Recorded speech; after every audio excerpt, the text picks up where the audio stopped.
Nah oke, sahabat tadi semua, ini kemarin jagung ya, jagung kita itu masih ada di sana yang diambil untuk pakan ya, pakan ternak. Nah ini udah bisa diproses lagi,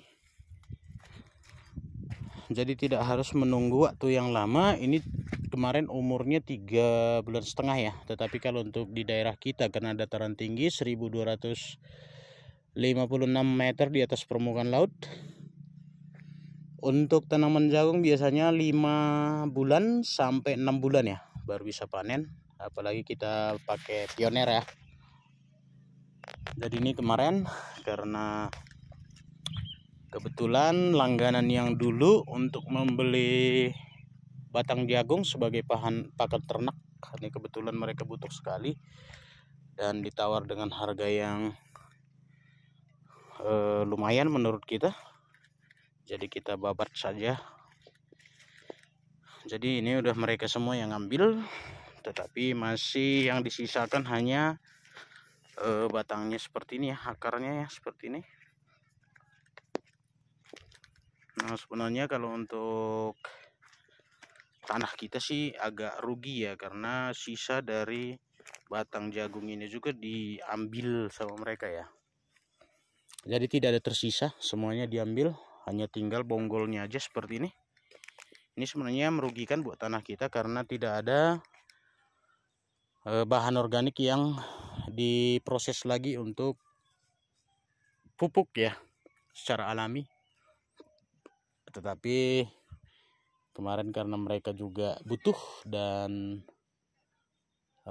harga juga yang mereka tawarkan menurut kita sesuai, sehingga kita kasih. Sebenarnya udah 4 kali termen juga ya, nggak pernah kita kasih, kita tetap tanam tua ya, panen tua ya.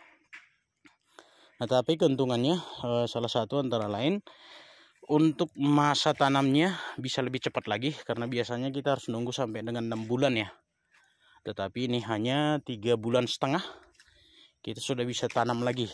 Nah kalau misalnya hitungan ekonomisnya sih lebih untung, karena dalam 1 tahun kita bisa melakukan proses penanaman sampai dengan pemanenan itu sampai 4 kali ya kalau cepat ya prosesnya. Tetapi kalau jagung tua ya, kalau kita tunggu tua gitu, itu hanya 2 kali ya, itu udah maksimal 2 kali. Nah kalau hitung-hitungan ekonomisnya sesuai dengan harga ya, kalau misalnya harganya bagus ya kita lebih untung sih sebenarnya panen tua, tetapi waktunya tadi. Nah kalau di jadi 2/4 ya, jadi lebih lumayan. Hanya saja kalau terus menerus kita melakukan pemanenan untuk pakan ternak dengan tidak ada menyisakan bahan organik ataupun sisa-sisa batang jagungnya untuk diproses secara alami untuk pupuk, itu sebenarnya merugikan juga teman-teman ya. Jadi kita tidak selalu hanya berpikir karena hasil atau uang ya, tetapi untuk kedepannya tanah kita kan semakin susah untuk dikelola ya, semakin minus istilahnya ya. Nah itu yang menjadi faktor pertimbangan juga teman-teman. Kalau untuk jangka panjangnya itu merugikan, tapi kalau jangka pendeknya mungkin lebih menguntungkan, karena proses penanaman sampai dengan panennya itu bisa dalam 1 tahun itu bisa 4 kali. Tetapi kalau tanam jagung yang panennya tua itu hanya 2 kali, jadi hampir 2 kali lipat sih sebenarnya. Kalau untuk harga hampir sama ya, ya paling beda-beda sedikit. Kalau kita misalnya perhitungkan dengan harga yang cukup mahal ya, cukup lumayan gitu ya, dengan harga kemarin 4.100 rupiah per kilonya untuk jagung kering, kita dapatnya 3,4 ya, 3,4 ton.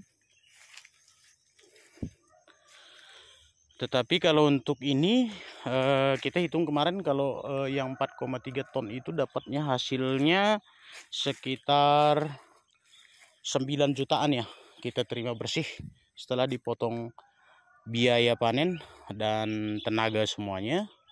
Nah, tetapi kalau untuk panen muda seperti ini kita dapatnya sekitar 8,5 ya. 8,5 juta, beda hanya 500.000. Tetapi kalau dikonversi dengan 4 kali panen ya udah jauh lebih untung. Nah, tapi itu tadi yang perlu kita pertimbangkan sebagai petani jangka panjangnya. Tanah kita kan semakin minus ya, karena sisa-sisa batang jagung seperti ini kalau dia panen tua itu akan terproses, terdekomposer secara alami di lahan kita sendiri. Tetapi kalau dengan cara pemanenan seperti ini hanya tinggal bonggolnya saja seperti ini. Oke, ya sekedar masukan buat sahabat semuanya. Terima kasih, salam Mejojo.